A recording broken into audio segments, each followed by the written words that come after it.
Welcome to the Explainer. Today, we're not just going to talk about grammar, we're going to become detectives. Yep, we're going to crack the code of English past tenses by solving a mystery. A delicious one, actually. It involves biscuits. Okay, so every good mystery needs a starting point, right? And this is ours. Our story begins right here. What you're seeing is basically the background action. Someone's just hanging out at home, watching some TV, totally relaxed. It's the calm before the storm, setting the stage for everything that's about to happen. And then, bam! This is it. This is the moment things start to happen. You've got this short, sudden event that just cuts right into that background action we were just talking about. So the long action was watching TV, and then suddenly there's this interruption, this moment of realizing something, and just like that, our plot is officially moving. So here's the central mystery we have to solve. The biscuits, they're gone, vanished.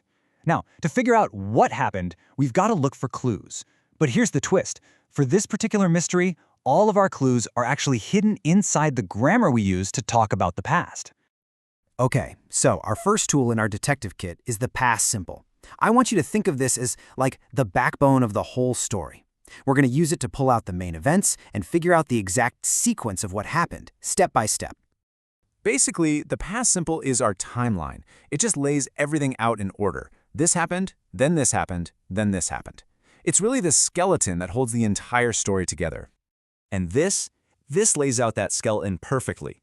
Just look at the sequence. Went, opened, looked, heard, opened. See that? It's just one finished action after another. This gives us the bare-bones plot of our little mystery. But, it's a little boring, isn't it? I mean, we have the facts, we have the main events, but we're missing all the good stuff. The atmosphere, the context, all those little details that really make a story come alive. So to add all that life and color back in, we need to pull out our next tool, and that is the past continuous. This is how we're going to start to really flesh out the world of our story.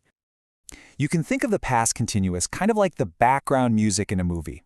It tells you what was already going on, what was in progress, when our main events, those past simple actions, suddenly happened.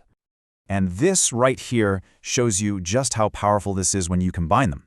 Look, I heard a noise. Okay, that's just a fact. But I was drinking my milk when I heard a noise. Whoa! Suddenly you can picture it, can't you? It's like you're right there in the room. The whole story just becomes so much more alive. And here it is, the big reveal. The past continuous paints this super clear picture of the final scene. The monkey was eating the biscuits. See? That action was already happening when our narrator walked into the room. But wait, this doesn't quite explain everything, does it? Okay, so we've set the scene, and we've got the main plot down. But to really get to the bottom of this, to understand the why of it all, we're still missing a huge piece of the puzzle, the backstory. And this, my friends, is where the real detective work starts. I mean, these are the questions that give a story its depth, So to answer them, we need a special kind of tense, one that lets us basically time travel, to see events that happened before our main story even got started. Yep, this is your flashback tense. It's what gives us all that crucial information, the stuff that explains the why, the motivations, the circumstances behind the main story. Honestly, without it, big parts of the story just wouldn't make any sense. You see, these past perfect clues, they explain the why. So why was I so hungry? Well, because I hadn't eaten anything since lunch, and even before that, I had run a race. And the big one, why were the biscuits gone? Because the monkey, our culprit, had eaten them before I even made it to the kitchen. That's the context we were missing all along. All right, grammar detectives, we've gathered all our evidence. We have our 3 key tools. Now it's time to put it all together and officially solve this case. This right here is how really good, compelling stories are built. It's all about layering these tenses to guide you, the reader, through time. You start with the backstory, then you set the scene of what was going on, and then you hit them with the main events. So what this all really boils down to is that each tense has its own specific, super important job. This table right here, that's your detective's toolkit. Past perfect gives you the backstory, past continuous sets the scene, and past simple pushes the plot forward.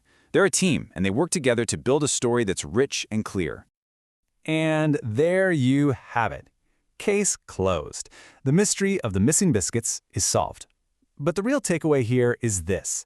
Once you understand the different job each of these past tenses has, you get this amazing power to control time in your own stories. You can make them more dynamic, way more engaging, and honestly, just a lot easier for people to follow. And that's really what I want you to take away from this explainer. These aren't just some boring, abstract grammar rules you have to memorize for a test. No way. These are powerful, creative tools that will help you tell much better stories. So go on, put that detective hat on, and start building some amazing worlds of your own.